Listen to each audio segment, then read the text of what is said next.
What do spinner hubcaps, a classic Jaguar hood ornament, and a brand spanking new Porsche Macan all have in common? They were all at one point either the height of cool, a touch of class, or on your must-have list. And now, they're basically illegal, either for car companies to build or for you to use. You are not going to believe the forgotten tech and the brand new laws that yeeted them off the road for good. And I'm not just talking about some old school fads from the early 2000s. Some of these rules are so fresh, they are kicking modern day performance cars right out of the showroom, right now. So stick around because we're about to uncover the wildest car features that got banned, and the reasons why are gonna piss you off and make you laugh, all at the same time. Let's start with a craze that defined the early 2000s hip hop and car show scene: spinner rims. These were hubcaps or entire wheels with a free spinning face that, thanks to a bearing, would keep turning even after the car came to a complete stop. It was pure, unapologetic bling. So where did they go? While they mostly faded as a trend, they also ran into legal trouble.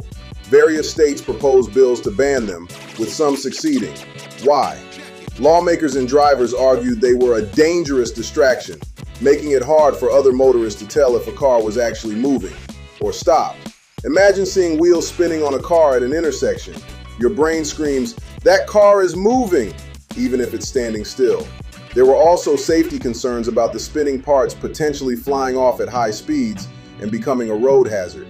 Federal safety standards in the US had already banned protruding bar-style spinners back in the late 1960s, setting a precedent for reining in flashy and potentially dangerous wheel accessories. Remember the Jaguar Leaper?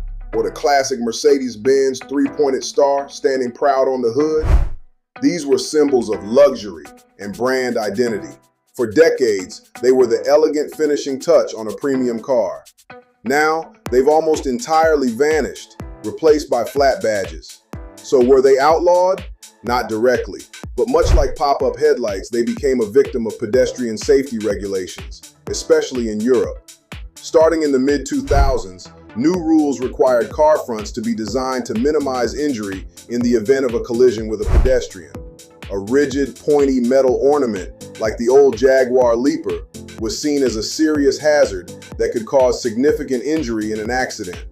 To comply, automakers had to either get rid of them completely or engineer complex and expensive spring-loaded or retractable versions that would snap away or hide on impact. Faced with the cost and design challenges, most companies simply chose to retire their iconic mascots for good. This one comes straight from the Fast and Furious era.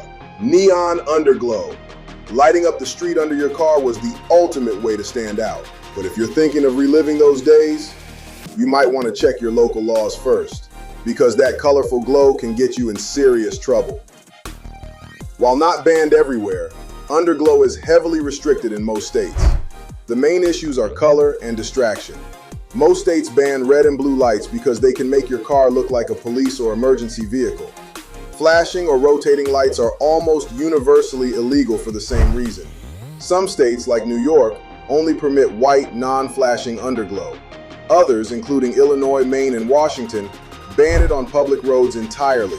The goal is to prevent other drivers from being distracted or confused, ensuring that the only bright flashing lights on the road are the ones that demand immediate attention. If you think these rules only kill off old or cosmetic tech, you're dead wrong. A brand new regulation in Europe is executing modern performance cars as we speak.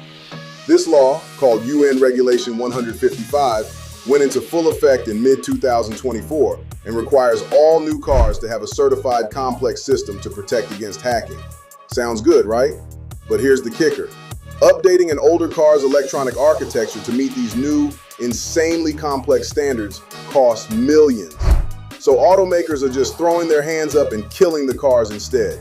The first major casualty of this cyber war?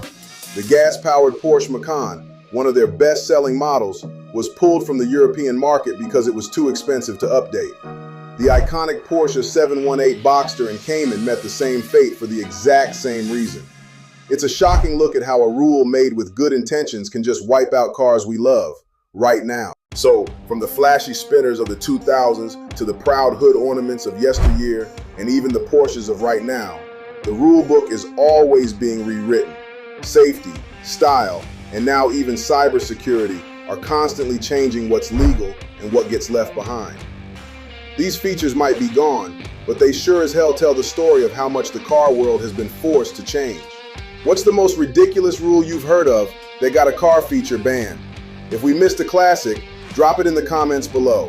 If you want more stories about the weird history of cars, hit that subscribe button.